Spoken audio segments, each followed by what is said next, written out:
Welcome to episode 211 of Sports Management Podcast.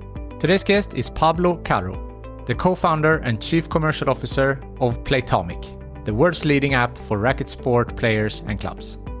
We spoke about why he started Playtomic, how to avoid the Swedish example, the benefits of competition, becoming the leading company in the field, their US expansion plans, and much more. Pablo Carro, welcome to Sports Management Podcast. Thank you for the invite, Marco. It's great to have you on the show. You are the founder of Playtomic and a passionate entrepreneur at the intersection of Padel and technology. Can you tell us a little bit about Playtomic and why you started it?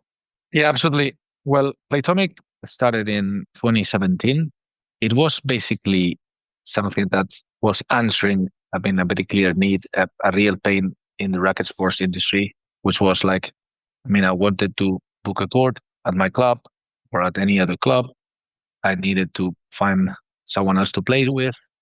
I need to find opponents. And if you had a look to the other industries, it was quite easy to find what it used to be called a marketplace at that time. It's like, okay, when I was wanting to go on vacations, I had the opportunity to find apps for facilitating that. But in racket sports, that wasn't possible. So at the end of the day, what we saw is an opportunity to digitize an industry, because we need to digitize both clubs, the venues, the key actors of the show, because they own the courts. And also we needed to digitize players so they realize that if they use an app, it would be much more convenient to find the court and to find someone to play with. That was the genesis of the app, knowing that the three owners were extremely passionate about racket sports, right? Me personally, much more passionate about padel at that time. And my two co-founders were much more passionate about tennis. But it was something needed. Yeah. You identified this gap in the market. So at this point, did you think that the racket industry was ready for that? Because at this point, padel specifically was big in maybe South America and Spain and so forth, but it didn't really hit like Northern Europe up until like 3 years later. So at that point, did you feel like they were ready for this? That's a very interesting angle. Actually, this pain was across any racket sports. Padel was not what it is today in 2017. But the good thing about Padel is that we were talking about new businesses mainly. It's like maybe in Spain we had a great coverage at that time, but from an international perspective, Padel was quite new, totally new sometimes. And as you said, this was at that time, Padel was recently created. But that's good from a technological perspective, because any entrepreneur that decides to start a business, to kick off a business, they rapidly think about the tech side. So it's always easier to persuade a club owner, an entrepreneur, an investor to use technology for promoting and to manage their new business than trying to convince kind of old school traditional tennis clubs that they've been there like centuries and that are managed by committees, policy committees sometimes, and in which the management is quite old, let's say. That it doesn't mean that Playtomic is just a padel app. We have this racket sports DNA, but we were quite smart in the sense of growing or taking advantage of the padel expansion for growing the business.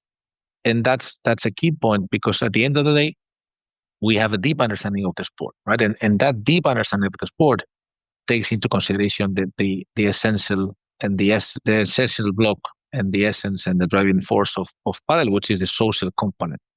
And actually, our aim is to facilitate to absolutely everyone the social joy of racket sport. Every single thing that we do in our product, it has certain relation with the social aspect.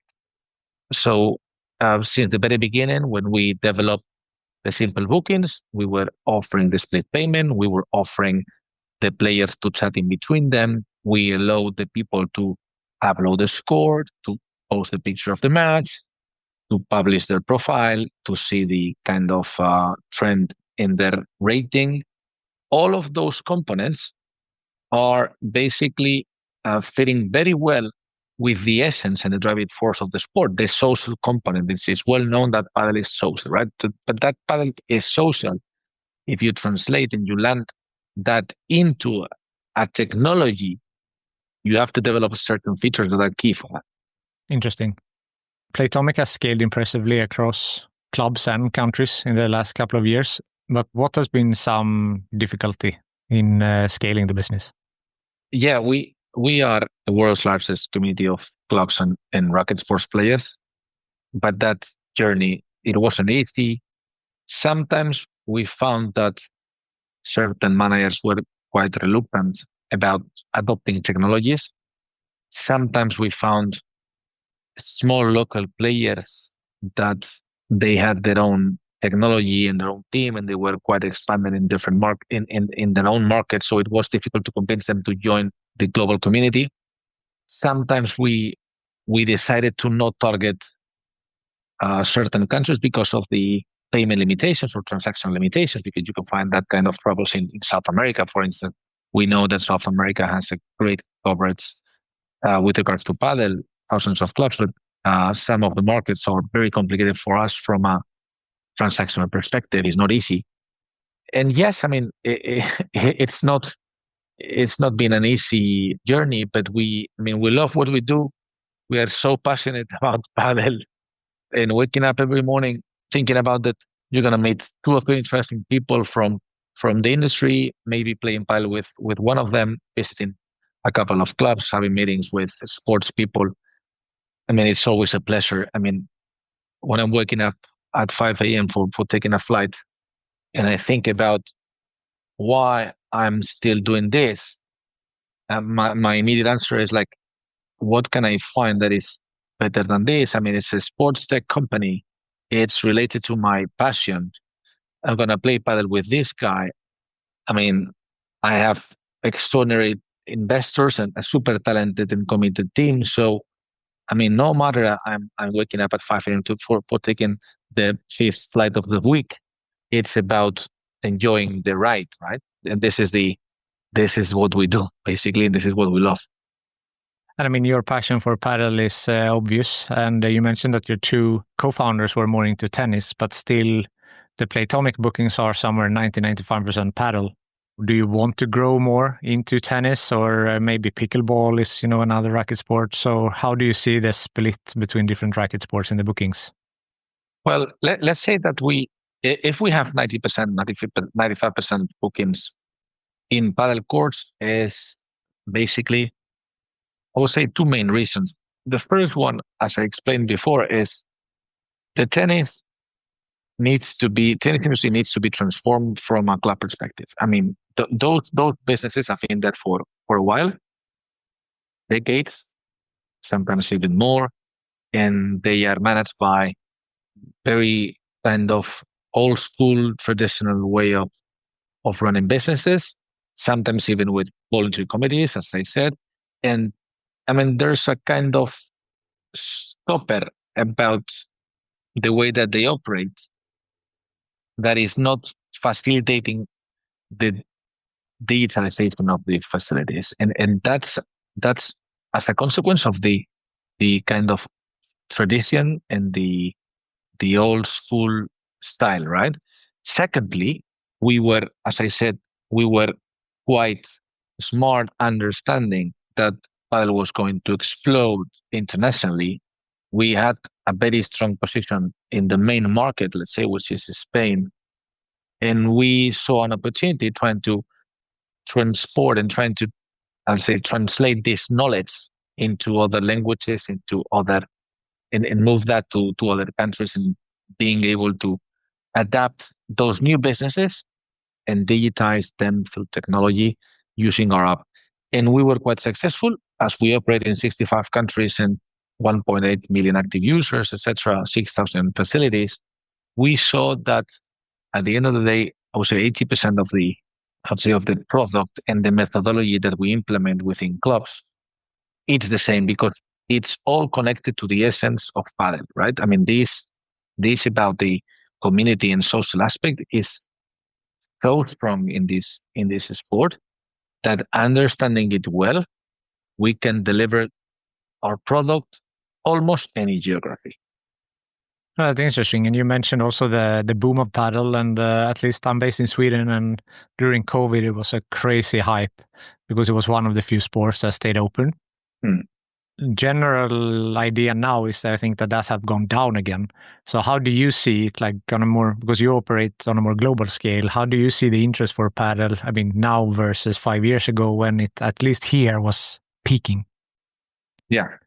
Marcus, you know better than I what happened in Sweden. It's been largely debated. My feeling, because we were not leading the market when everything dropped, but my feeling is that a strong industry at that time is not dropping for one single reason. It's always a combination of factors. I think it became extremely trendy, and which is key thing for any kind of success. Secondly, I believe that the permits, the licenses for building up a paddle business were easier in Sweden than in any other country, especially because the warehouses that you guys have there are very well adapted to the paddle. So it's like it was easier. Third, the supply exceeded the demand, especially at the very end of the process. But also we must consider that the reality is that if we think about the social component, Marcus, the comparables, and if you benchmark Sweden with the UK, for instance, in the UK, you can find almost 25% of the bookings related to open matches in between people that they don't know each other. That didn't happen in Sweden. That social component, that community spirit, that kind of amazing tool that allows you to play with people that you don't know at your same level wasn't happening in Sweden. And I believe that there's a certain component, as I said, this is multifactorial, but I believe that this could be also one of the reasons why the market drops so heavily. Again, if you compare that with Italy, to the Netherlands, to Belgium, to the UK recently, you see a much higher adoption of open matches than in Sweden at that time. And it's not something that Playtomic has invented, Marcus. I mean, open matches and the traction that we've been able to build is part of the sport, is a key element of the sport, the social component. We've been developing a product that, as I said, is delivering so well that vision. But in Sweden didn't happen. Okay, so it's answering your comment about Sweden. It happened for many reasons. But I think that one of them was this, and we cannot have data to back this opinion, right? But just having a look to other geographies, you see a clear difference in the open matches penetration. You mentioned that you weren't the industry leader back at that point, if I understood you correctly. And I mean, there are other players in this area that does similar things. So how has the competition been for you and for Playtomic? Competition is always good to have someone to compare with because it helps you to become a better company. There's no way to be alone in this super attractive and sexy space. So we found competitors in the Nordics. We are now finding competitors in the US. Fortunately, maybe because we've been executed well the business plan. We are, I don't know, but significantly larger than any other competitor worldwide. But we are not obsessed with competition. Maybe because we lead the market, but at the end of the day, they put pressure on you. They force you to become a better company. But we shouldn't be obsessed. I mean, at the end of the day, there's always a space for someone else. The market is growing so fast. We cannot target, as I said, every country in the world. I mean, as I put an example, but South American, which we are not operating, but in a couple of countries. I mean, we are not able to deliver the service in every single country there. So at the end of the day, it's normal that we find competition and we see very good companies out there. As you said, competition is good. You fight against each other, so to speak, and maybe that triggers better products and stuff like that as well. Right. I mean, it happens with the brands, the racket brands. It happens with the court manufacturers. It happens in every single field and in any other industry. Let's talk like emerging markets, and US is obviously a big one. You are, residing there now as well, and I know that you have raised some money to accelerate in the US market this year. So can you talk about your plans in the US? I always say that the US expansion, it could be a consequence of the UK success. I mean, we were discussing internally about the UK expansion 3 years ago, and we realized that that would be quite complicated because this dynamic, I mean, this tennis dynamic that we talk about and these difficulties for finding proper venues was going to be a main blocker. So the UK part of my team was telling me, no, the UK is not gonna, I mean, it's not gonna happen. I mean, Padel is not gonna succeed in the UK. There's no way to expect that Padel is gonna grow in the UK like in Sweden or the Netherlands or Belgium, or of course, or Italy or Spain. But it has happened. It has happened because at the end of the day, the sport is so engaging and it's so easy to adopt that no matter we find barriers, important barriers, difficulties, we're gonna get there. And the UK has proved that the sport it is adopted by this community. Said that, the next phase was what about the US? I mean, the US was pretty uncertain a couple of years ago. Why? Because we've been talking about in the industry, we've been talking about the US explosion since 2020, maybe just after COVID. But it was not accelerating. It wasn't accelerating, not even in Miami. The thing is, we started to realize that the clubs that were properly built with a kind of premium approach, offering good services, offering very good facilities, were starting to become successful. The very first one, the pioneers, right? And then, the US, I mean, if you want to scale, I mean, you definitely scale. If the Americans feel that something is going to work, the capital is out there for helping them to grow. And we detected that and we saw that opportunity. And in Racketex, the most important racket congress in the US, we attended it. We as an exhibitor, we had a booth there and we captured like 50 plus leads. It was like, it's going to happen, it's going to happen. So then we put together a plan, and that plan is basically building a team here. We are now we have 8 people on the ground here in the US team. We are expecting to grow it. The reality is that we started in December with not more than 10% of these 80 clubs that were out there at that time. In today's world, that we have already 200 clubs. Listen, 200 clubs, and we've doubled the numbers in a very few months. We have more than 50% of the course working with Playtomic. So as I said, we put together an investment plan, and that includes team. We've developed the product for adapting it to the US market, like the card on file, point of sales, the new academy. I mean, many things that we've been delivered for becoming successful and to prove ourselves that if we are the world's leader, we needed to be in the US and we need to lead the US. We are on our way. That's interesting. I know that you also co-authored the Global Padel Report together with the PwC. What were some insights that you got when you did that research? When we started this initiative 3 or 4 years ago, and we wanted to be supported by big firms, big consultancy firms that help us to build solid and structured reports, because as you know, having become the world's leader, we get access to data at a massive scale.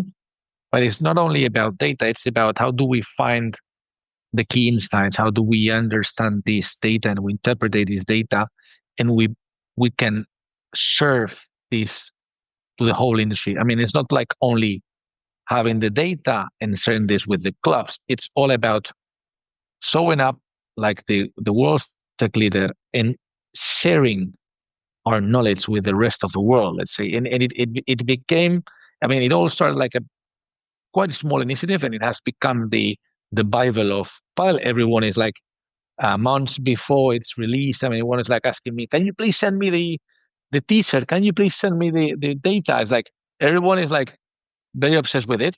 In the 2025 report, I think we kind of double checked that the Padel is growing faster, and more importantly, something that is also pointed out is that it's growing more sustainably. I mean, the growth that we are seeing now is very solid. I mean, it's fundamented by serious business reasons, right? I mean, it's like when we talk about the Nordic expansion, it was a pretty artificial, right? I mean, we talk about that, but now what we see is that these 7K new courts that have reached over 50K worldwide, at the end of the day, are consistent. The US expansion is something that is consistent. The UK expansion is really consistent, the way that the clubs are operating and the way that the clubs are able to become profitable business. That didn't happen before. And in years before, we saw kind of artificial growth somewhere. But now we realize that these new markets are like entering in Padel in a very sustainable way. And actually, I mean, the growth club openings have increased by 26% year over year. So this is a clear indication that Padel is far from saturation. I mean, nine clubs openings every single day is something is absolutely crazy. I mean, because think about the average investment per club. It might be 1 million plus the average investment per club. So it's like 9 million euros put on the table every day betting on Padel. It's like, it's starting to become something very important. And you don't think that the risk that the Nordic model, so to speak, that will be in US as well, that it will grow too fast? Well, first of all, the US is not one country. It's 50 countries, right? I mean, it's like 51 countries. Like, it is what it is. I mean, so the behavior in Florida is not the same as the behavior in Texas or the behavior in Florida, in California. Interestingly, Padel has been developed quite fast in Florida, especially in Miami area. Now in North Miami, it's also become very big. In Texas and California, which are the three main states. I mean, it's like if you have a look to the population in the US, I mean, you see that the concentration of people is clearly allocated in those three states. So also the Latin component is key. I mean, Miami has a very important Latin component as well as Texas and as well as California. It always helps to start the snowball effect. And the big challenge we all have is that we need to persuade the American people. I mean, what the Latins call as gringos. I mean, the real gringos, to start playing Padel more intensively. And we've already started to see that in Miami clubs. I mean, if you have a look to Brickell or even Northern, you see that the percentage of American citizens playing Padel is growing month after month, I mean, growing significantly. So we are starting to convince the American people that would happen in other states progressively. New York is another example. I mean, the New York clubs are super successful. It's true that it's a very cosmopolitan area. You find people from everywhere. It's a very international place. But listen, it all starts with these epicenters, and then it's going to be rolled out in the rest of the states. Yeah, Padel House has done pretty well, right? Outside of New York. Absolutely. I mean, Santi's doing a great job. He's doing a great job. Yeah, he's been on the podcast as well, and Robin Duda as well from Racket X. So Racket X, good friends. All of them are good friends. They are great people, all of them. Very competent people, professionals. Absolutely. The industry needs this kind of people, because we are in that transformation process from becoming a very small industry to become a global thing. And that kind of people need to be leading the industry in the international expansion. We haven't talked too much about yourself. So, for the listeners to understand who you are, like what's your background and how did you get into Padel, and then also founding Playtomic. So what's your background? Nothing special. Well, I mean, I studied my university degree, business administration. I was an average tennis player until I had 20 years.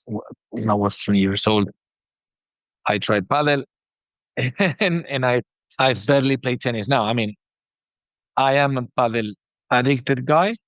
My back is not allowing me to play every single day, but I play quite often. So I have a kind of 5.1 in Playtomic. That means that I'm an advanced player, or not a competition guy because I do not train, but I play tournaments time to time. I can play, let's say. Uh, from a business perspective, I work for the telecom industry while I was kind of coach in my area in Madrid, because I'm originally from Madrid, a paddle coach there. And then I realized that there was an opportunity for organizing a kind of paddle league in between the condos, right? I mean, there was residential areas in Madrid that already built paddle courts inside those condominiums, and I organized a local league in between those condominiums, and just after that, the sports magazine, the sports newspaper called Marca is the most important in Spain, the most important, offered me to build the same model, but nationally. I mean, in the whole geography, and we built that online league, and then we realized how important was the digitalization of the industry, because, as I said at the very beginning, I mean, it was impossible to find courts and players to play with easily. So the thing is that it was extremely important to get to know the club managers, and we needed to use their management software for allowing the players to book. Because if you're not connected to the management software, I mean, there's no way, Marcus, to offer online bookings real time to players, right? So at that time, we realized that there was a 2 3 players in the Spanish industry. So we bought one of them, and we started to build the Playtomic global community, developing the business in a organic way and inorganic way. So not every single market that we've targeted is targeted by Playtomic team. Sometimes we buy companies, local players that they believe in our vision, and they join us. So Playtomic is a combination of both organic and inorganic growth. Organic is building our own team, like in the UK, Germany, the Netherlands, Belgium, and inorganic, like in Italy, like we've done. We bought a company in Finland. We bought companies in Spain, because we convinced those founders like us, because those guys are founders, like Nicola, which is our COO currently. We convinced them to stay with us and try to become the global app, right? So that was very interesting, because at the end of the day, I knew the sport. I knew that there was a pain out there. We wanted to do it global, but we needed to take into consideration that there were other founders that have built small companies, local companies, that they needed to be on board, right? And so not always we are delivering a team like in the US. Sometimes we've bought other companies, and the combination of both factors give us a lot of talent as well, because those founders, the majority of those founders, work with us as colleagues. So that's great. So now looking ahead, the next 3, 5, 10 years, what's happening with Playtomic and in the paddle world? Marcus, the US Fed is critical for us. We're seriously investing in the market. We are structuring very, very well, better than expected. But we needed to convince, as I said, the American people. But if the American people buy paddle, I mean, there's no limit for scaling the business massively.